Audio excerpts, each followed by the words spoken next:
We've had the most fun this weekend. The most fun. Such good luck. I Amazing. cannot believe we just bumped into those cool people. Yes, people that I would love to have met anytime. Amazing, And then right. I met them.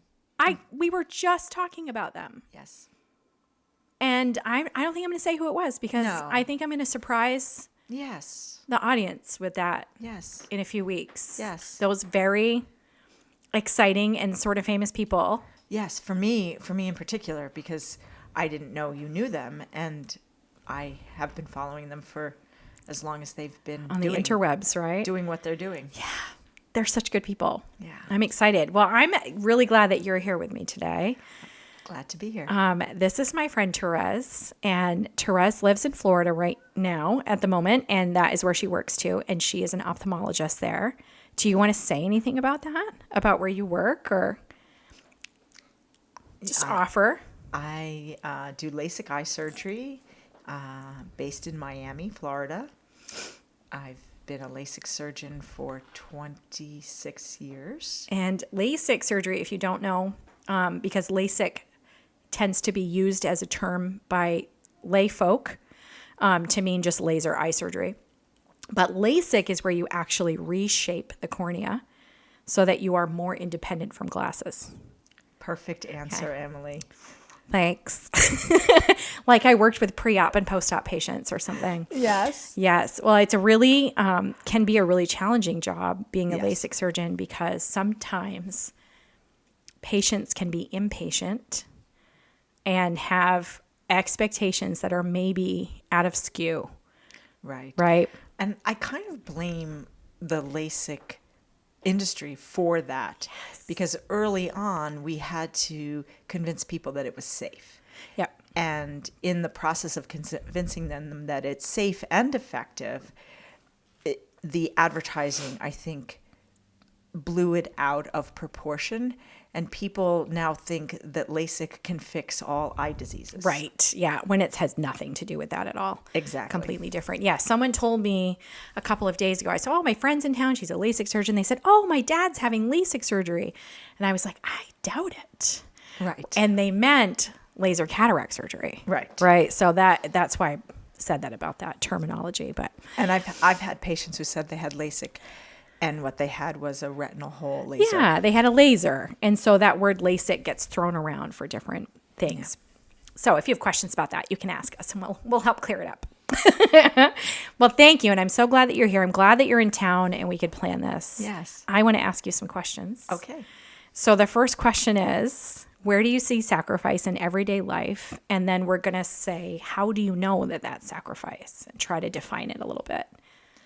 So I see sacrifice as when you see an opportunity to put your own needs in the background so that you can meet the needs of someone else, either acutely or chronically, but that you recognize that you are going to postpone something for yourself. Okay. Do any examples come to mind? Sure. Say I have to go to the bathroom, but my mother has to go to the bathroom. Yeah. And we both have to go at the same time. And there's one bathroom. There's one bathroom, and my mother goes with a walker and moves very, very slowly. Okay. Yes. And so So you sacrifice your desire to go to the bathroom. My comfort comes second, and I would assist her.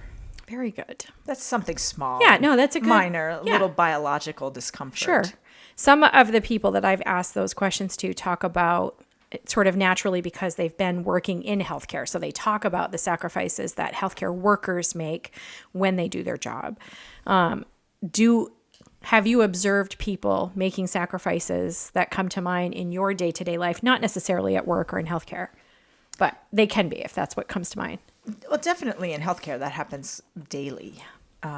Either my staff, and I'm always incredibly touched when a staff member is doing that. I had a patient who needed to be seen on a Sunday morning, and I asked... And you don't work on Sunday mornings. And I will. Okay, yeah, if you need to. But I was closing on my house, and I needed to be out of town. and both my office manager and a very senior tech who's an optometrist from Cuba, but he's working as a tech now, quickly volunteered to come in to see her on Sunday morning with my office manager. He never asked if he would be paid or how much he would be paid for it. He did not. He said what time, not I'm available at this time. Right. And 100% was there. Called me the next day, sent photos. I didn't ask for any of it. Oh, so they also went above and beyond. Above and beyond to care for the patient, to provide excellent care, and to enable me to be involved with that caregiving on the patient's time schedule. How perfect. Yeah. So and that resulted in a better relationship with the patient and so on, right? Like that action that staff member made had positive impact in so many places, including the patient and their care moving forward and their relationship with your business. Yes. Yeah. And it cycles back because it improved. I am so grateful to him. So that comes out in a way, it circles back to him, which he values so much, the relationship he has with me. So it circles back. So when you think of that sacrifice that person made, how did you know that it was a sacrifice for them? Or how can we define that action as a sacrifice?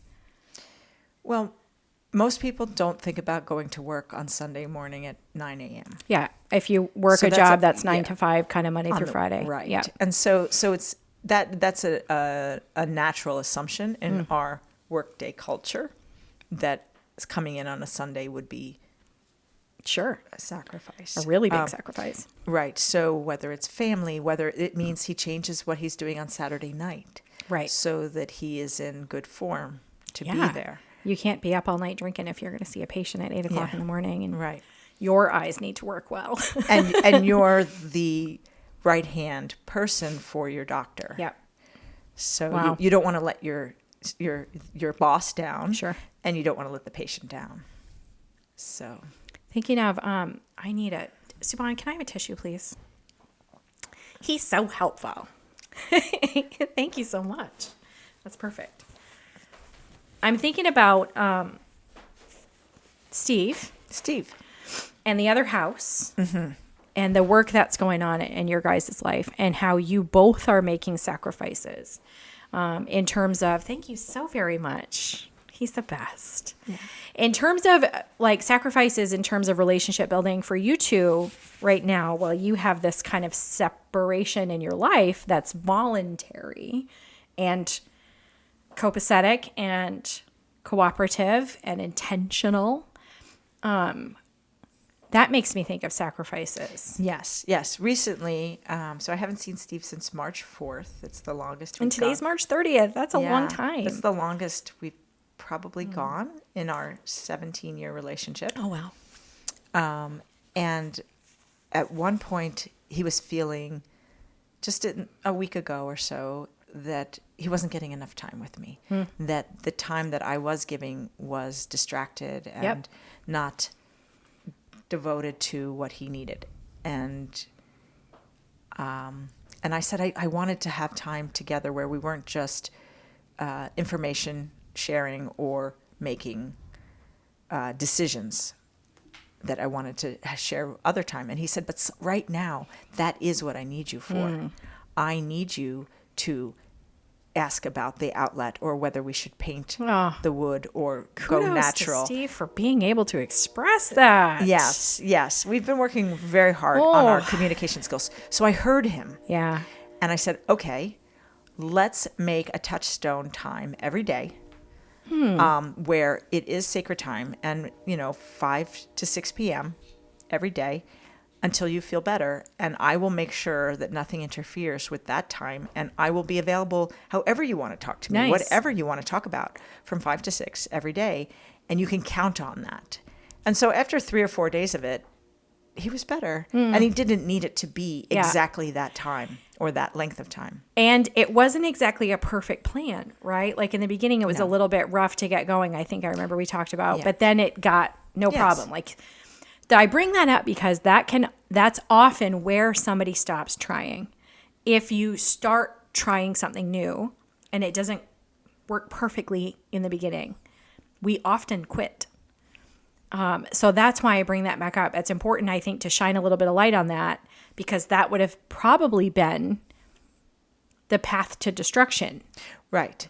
If he brought it up and I was resistant or defensive, Or, right, it would have been a fight. He would have shut down, and we might not have talked for a day or so, and that would have caused a deterioration in our yeah, relationship. most certainly. So instead, I received it and was like, oh, I'm sorry that you're feeling that way.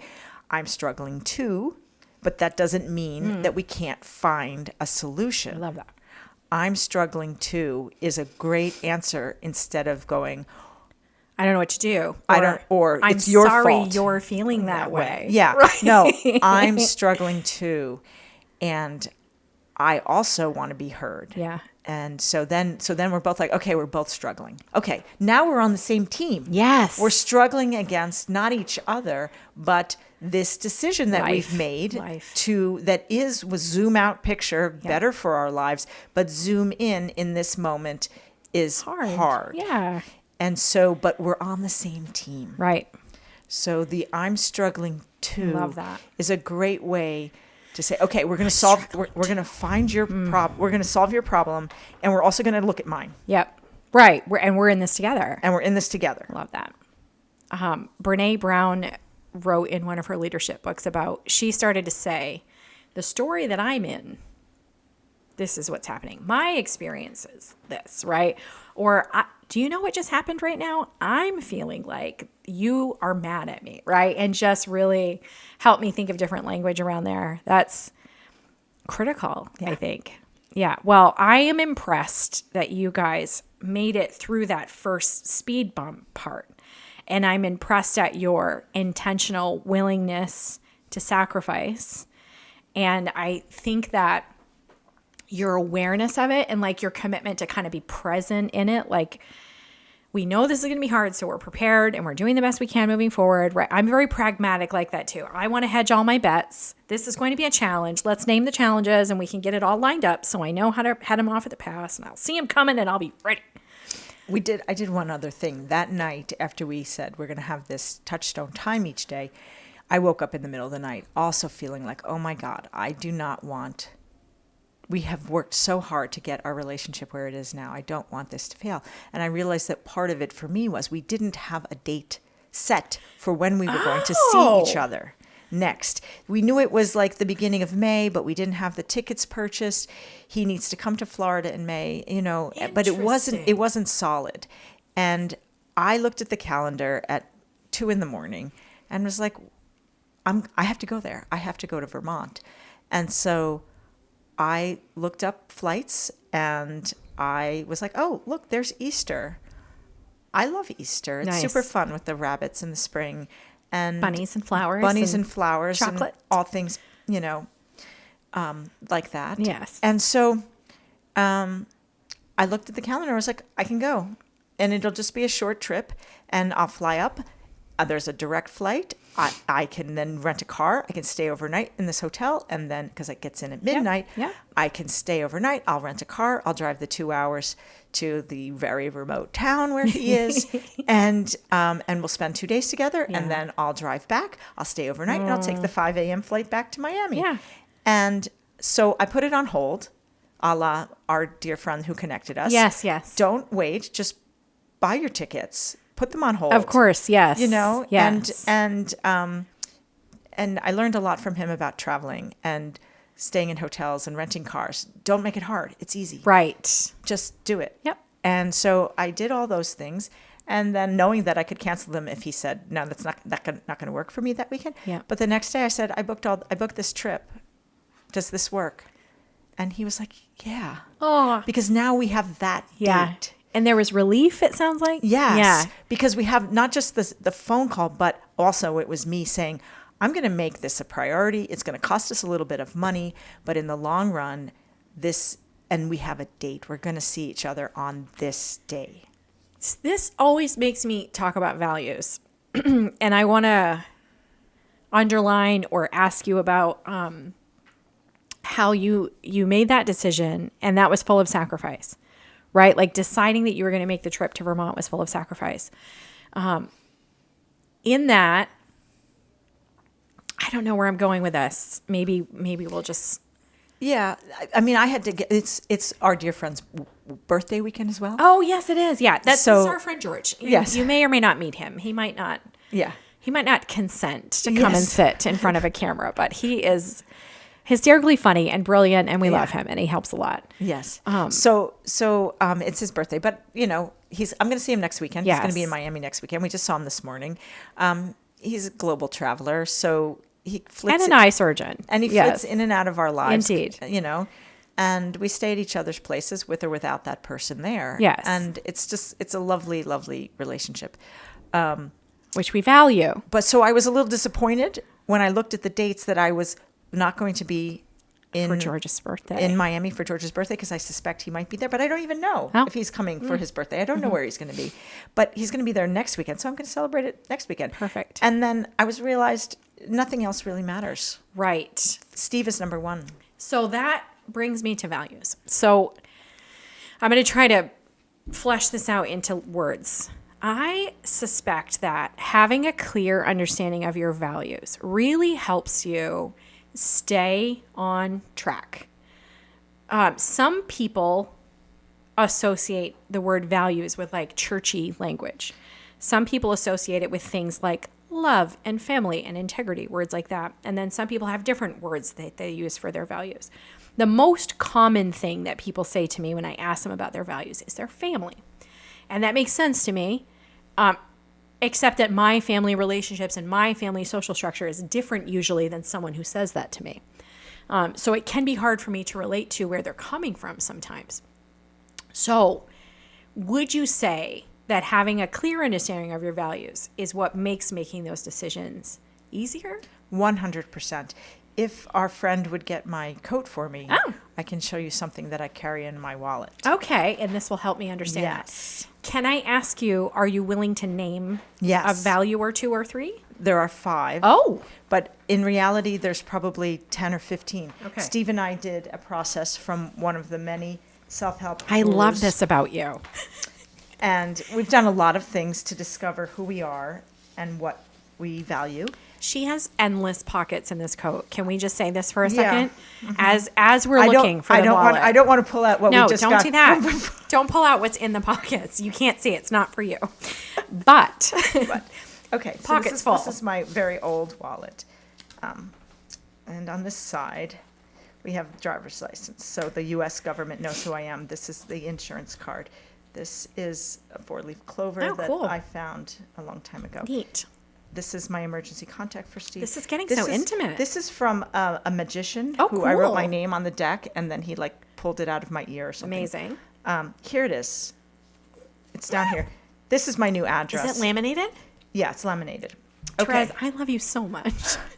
Carry on. So there's the 10, the top 5, Okay.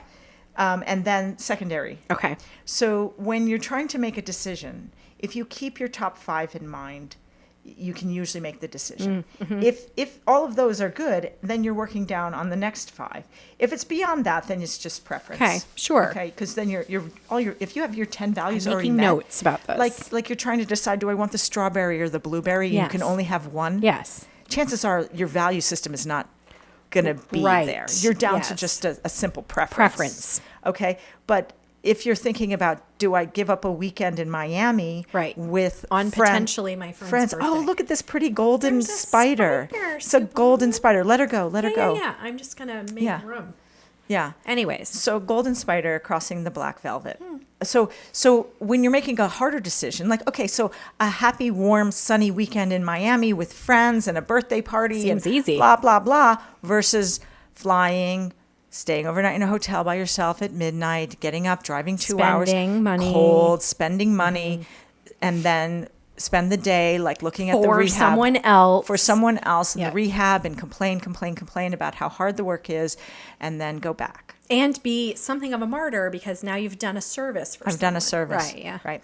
So, okay. So the first one is happiness, then health, then love, then family, then freedom. Nice. So those are the top 5 values. Okay. So happiness is a hard one for people if they haven't really embraced the Indeed. things that make them happy. But and then the next 6 is kindness, enthusiasm, adventure, wealth, and then wisdom. Okay. Wow, I really like your list. So the way we did this is you have like 100 values that are Yes. some standard Sure. values that people have, and you start, and it takes a long time. So you go. Took you me go- weeks. Yeah. Well, it took us 3 or 4 hours. So you get them, and then you start comparing. So you get 10 of them, and then you rank them: wealth versus wisdom. Which one wins? Sure. And then wealth versus kindness, which one wins? Wealth versus family, which Sure. one wins? And that's then how you prioritize And them. they start getting numbered, and it's a whole process. I can't remember who did it. I think he's Catholic, the guy who wrote the Sure. book. The only thing I remember about him, not his name or anything. Anyway, so it's a process. So that's how we did it, and I don't know if he carries his around with him, but I carry mine. I think that's pretty great.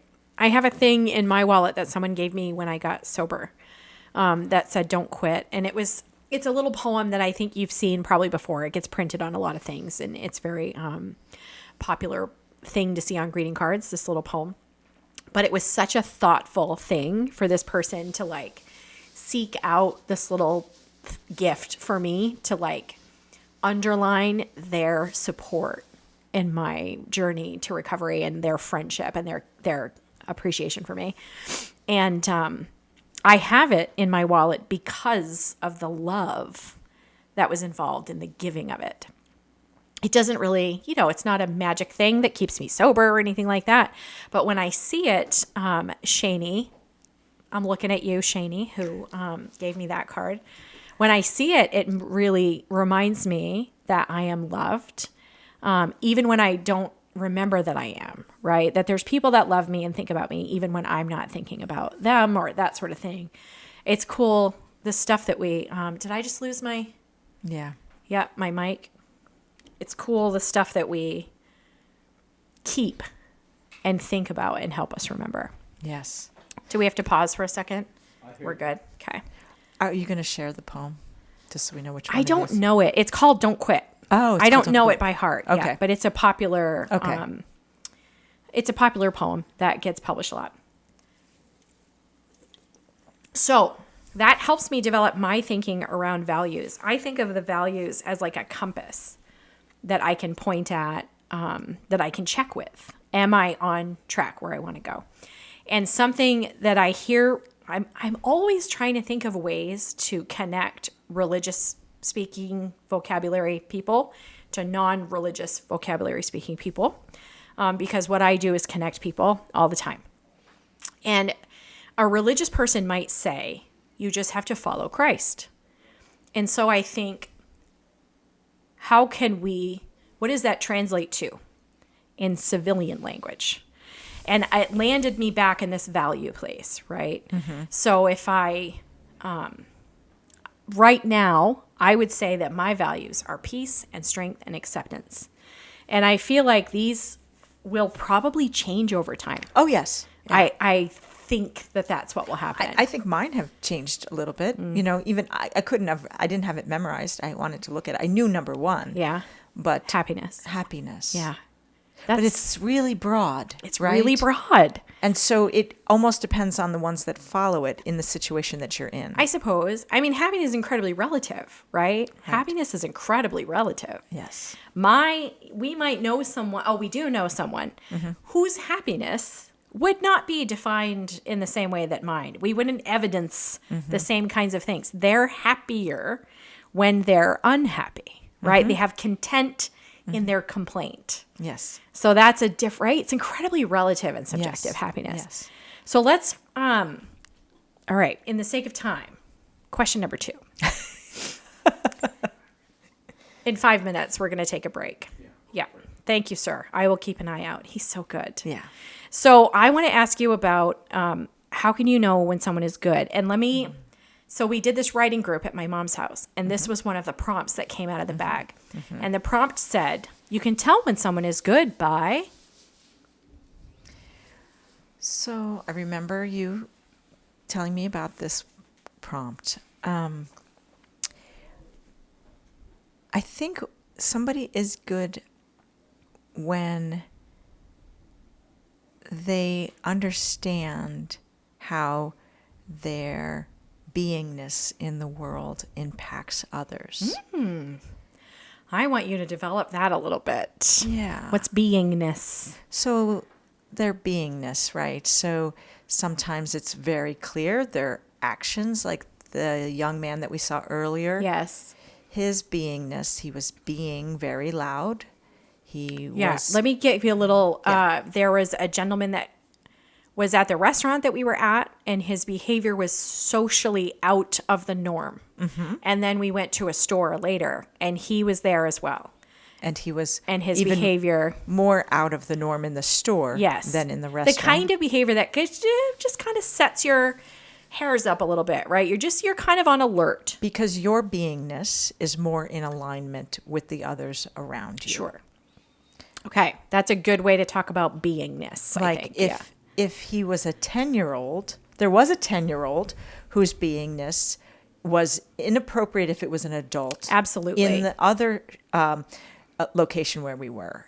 So, but he's a 10-year-old. Yep. And so you're acceptable. It's reasonable. acceptable, like a puppy versus an adult dog. So when you have an adult who is acting more like a belligerent child in a social setting, your sensitivity goes up that there's something wrong here. Yeah. There's something out of place. For sure. I think we probably anyone who just heard that sentence can relate to that experience of having been around an adult who behaved in a way that was alarming, Right. for whatever way. And that's a good way to think about those social kind of expectations, like of a child and an adult. Right. And so the awareness of your beingness, I think, will impact how I see you as good. I think this is a good spot to break. Let's do that. And we're going to pick this right back up in just a moment. Woo! It just takes a second. We got to get Hannaford's to support Oh, yeah. you. We'll have to. We just make sure Right at the end. just right here. We'll just do have a the- little, yeah. we'll talk about Hannaford's Suban a little bit. has a really good sparkling water that really is much cheaper than Spindrift Excuse and me. tastes just as good. It's remarkable. And refreshing. It's remarkable and refreshing. Yes. Cheers, Therese. Cheers. Grapefruit from Hannaford. Hannaford's. 0 calories. Delicious. And will not hurt your waistline. No, yeah, there's no anything, right? 0 It's just bubbly calories. water. Grapefruit flavor. With natural flavor. Thanks, Hannaford. Thanks, Hannaford. We're back, and we're talking about you can tell when someone is good by, and what we were just saying is that you can tell someone is good when they understand that their beingness affects other people. And I want to give an example. If you go in someone's house or in their place of work and they ask you to wear a mask,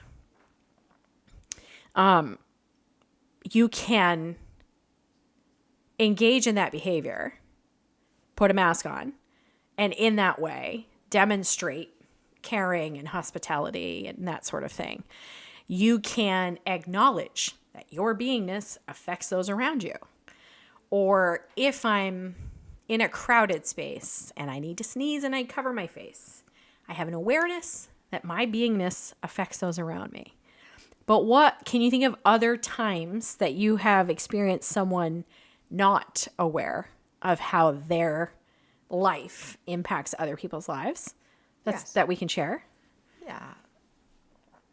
You have an 18-year-old who goes off to college, completely supported. This is a very good example. Completely supported financially and emotionally.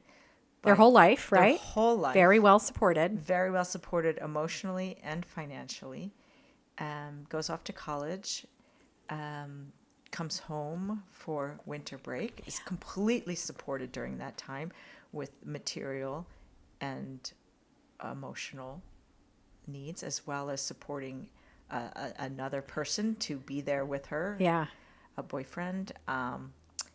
Goes back to college, and everyone's lives are developing with the expectation that she will continue To stay in college. to stay in college. Right.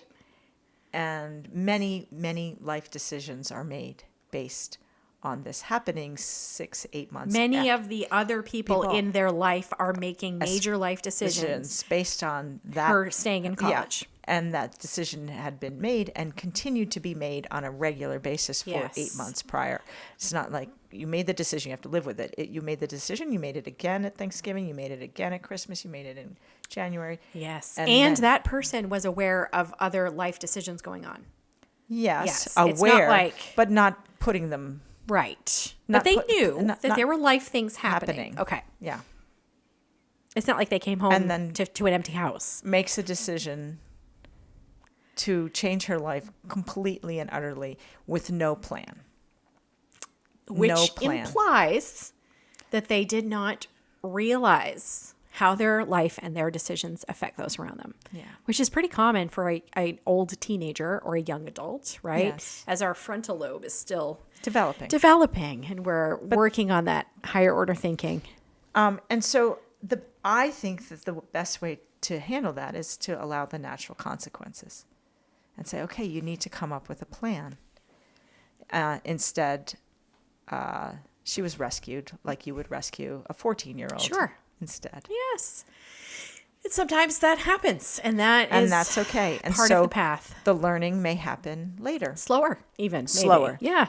And Perhaps. delayed. Like maybe it'll be like the child who grows up with 4 languages in their house and they learn to speak later. Yes. And then when they do learn to speak, they're brilliant. Yeah. Maybe. And so that's what I'm hoping is that there's a delayed maturity here that will ultimately lead to enormous gains because of the enormous support system that sacrifices she has. that people make. that people made Yeah. to enable her to continue on without a plan. Yeah. Such is life of young people. Exactly.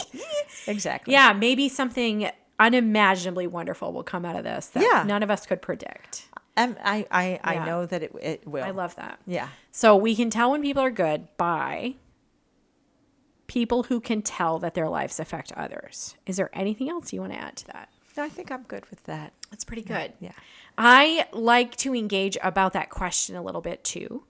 You can tell when people are good because I think, like we said, happiness is really relative. I think that word good is very relative, good and bad. So do you have feelings about that? Do you have strong feelings about that at all? Yeah, I don't like the labels so much. How would you reword that question?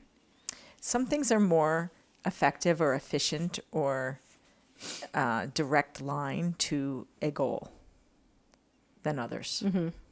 So while just giving that last example, it didn't seem very direct line to a goal here. Agreed. But that's from our limited perspective Yes. and our experience and all of that. And so does it really matter that it may get delayed or it's circuitous or it's Right. back and forth or serpentine or Maybe it zigzag doesn't. instead of a direct line, which seems so obvious? Why not just take the direct line to a goal?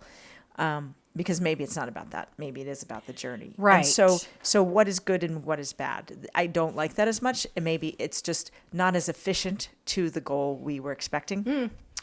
Maybe it's not as effective a communication technique if your goal is to be cozy and warm with somebody else. So a person's beingness may not seem effective or efficient. Right. If I don't like yeah. the way you live, I don't like the way you make decisions, Yeah. right? Like if it's that kind of a feeling, like, Instead of labeling it bad. yeah, It's right. just I don't like the way you do that. That's wrong. right. Instead, it's like that's not as useful. Yeah. In or my worldview. if you look at it from this way, you might see this. Yeah. There's other solutions, right, or something Yeah. like that. Yeah. Very good. Very good. I like that. And the reason I talk to people about it, and I like to ask people questions about it, because I think it helps me understand when I use bias and label people good and bad. And it's relative to my experience, right? It helps me to understand that and develop that thinking. But it also helps me kind of open up my language and my vocabulary that I use with people. And that's my favorite thing is to find words that really make sense to people. Yeah. Yeah. You're really good at that. I can't. So good. So question number 2 is you can tell when someone is good by. And actually what you said is very similar to what Dr. Barrett was saying too. It reminds me of, she was saying how, she didn't use the exact language like that, but how when you live your life in a way that gives grace to other people and leaves room for them and facilitates their struggles. And her husband, Dave, is someone who's very good at that. So she talked about him a lot, and how I think that some people seek out opportunities to be there for you. Like they're sort of on the watch for a chance to help. And I just find that remarkable. Well, you're on the watch. I'm trying. I want to be. I'm trying to really be, train my thinking to be more likely to look for an opportunity to help someone. Yes. Because my knee jerk is to be kind of withdrawn and closed off and hide, because that's very low maintenance if it's just me. You know what I mean? If I'm just sitting in a corner by myself, it's very low energy. It's very low maintenance. But I'm not happy there. I was just going to say, you seem so happy when you actually find a thing to do. Like when I was sitting talking to your mom and your aunt. Yeah, just I was in heaven, just sitting talking to strangers and asking them questions. Right. And then that kind of ended. My mom was kind of full up. she was done. And then I was like, I'm going to take Emily to help me with the dishes. Yeah, it was perfect. Yeah. Yeah, she was done. I tapped her out. You did? Okay, so we've got 2 questions out of the way, and we should say hi, Mom. Hi, Mom. I love you. We love you. Oh, that's so good. So the third question is, what do you wish people would just figure out already? Kindness. Kindness. Talk about it. Can you tell me why? Yeah. I think because people get caught up in their acute physical experience. Can you talk about acute before you go further? Oh, okay. Acute is like in the moment. Yep. Like right now. Okay. So I'm just taking my notes. Yes, I'm not being rude. I'm just taking notes. they get caught up in that right now. My knee hurts, or right now I have to go to the bathroom, or right now I want to go to sleep, or right now I'm hungry. And children and elderly people, those take priority over everything else that's going on. For you. Yeah. Some people don't feel that way. Yeah, some people don't. But that's kind of what we're talking about. Yeah. But carry on. So, say it again. Kindness. So kindness is for me, it's an awareness that maybe there's all these other things going on, that you can, maybe it links back to sacrifice. Maybe. Yeah. Maybe. Somebody. And to being good. Like kindness is, it doesn't take much to be kind. I sometimes disagree with that, but I want you to keep talking about what you're saying, and then I'll ramble. Yeah. You know, and it's about, what can you do without losing sight of your own values, without compromising safety and being responsible, or and your paying own, your bills, and, right? Or your own safety and security, right? So like you don't just move someone into your house off the street because they're hungry and cold. You need a plan. You need to be careful, and we don't. We locked the car door when that man, because of his unpredictable behavior. Yes. So we were not in a position to be kind to him. Right. He could not receive anything from us. There was not an opportunity for us to serve him. He was in a different space, and he could not see us. So it was not for us. There may be some other person down the road who may be in a space to be kind. A police officer who can be kind in a way that is also safe for him. Sure. So I think that you have to balance between being kind to yourself. Yes. At the same time. And sometimes the best way that you might be able to be kind is to not say anything at all. Yes. To abstain. Because you know that you cannot say anything that will help or be effective for this other person. Or useful or constructive or anything. And so the best thing is to be neutral. I have this mantra that goes like this. Shut up, Emily. Shut up, Emily. Shut up, Emily. It's wonderful. It's a really good My one. my sister-in-law said after age 50, all adults in the Gen X, that's all of us, my sister-in-law, so she married my brother. She said we should tattoo on our hand right here. SUFU.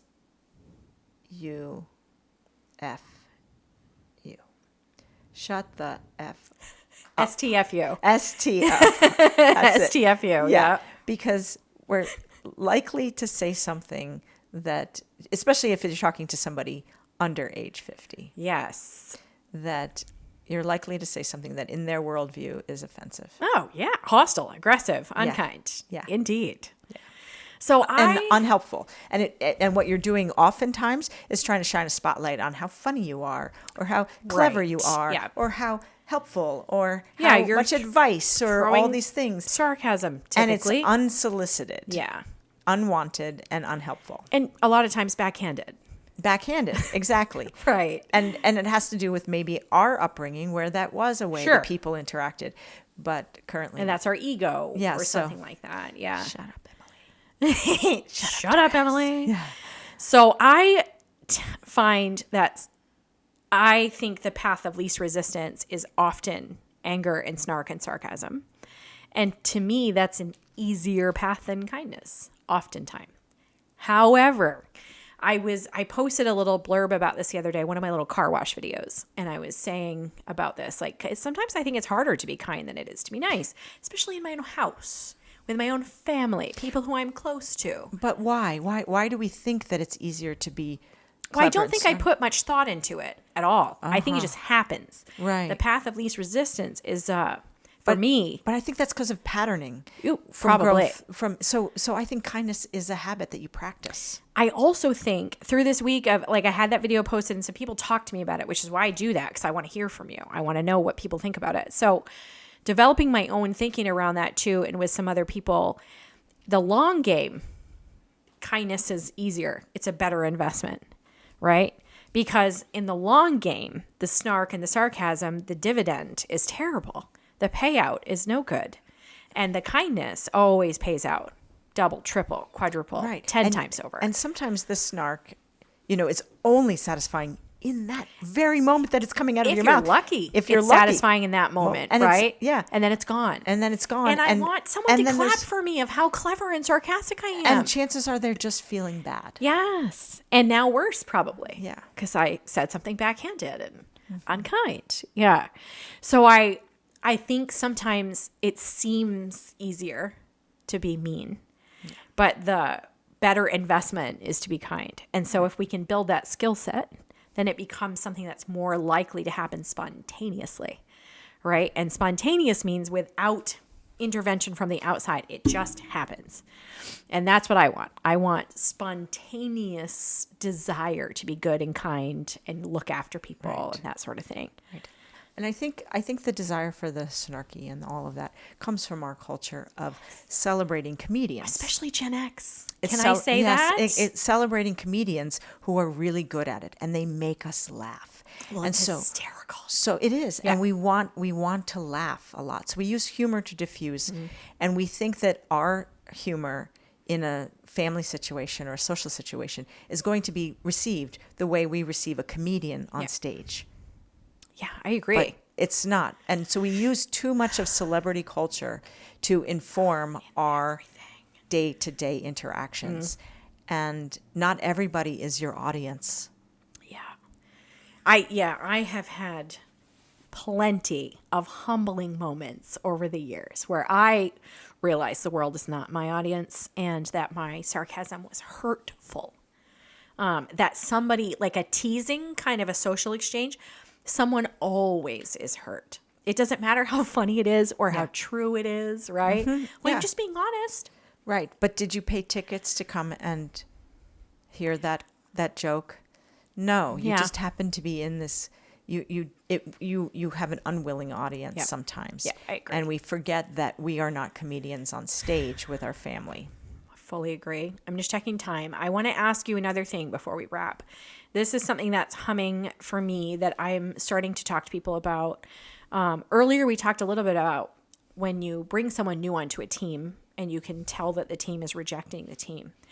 So that's that's one thing that's on my mind, is being able to identify that time when the new hire begins to get closed off Yep. and study it. But the other thing that, and more that I want to talk about today, is the difference between being a leader and being in charge. Because where I would like to get at some point is to be able to discuss rotation in the American workforce. Right. So, The problem is not everybody wants to be leaders. right. Not everybody wants to be Well, in charge. being in charge is terrible. It's the worst job. Yes. You're on the hook.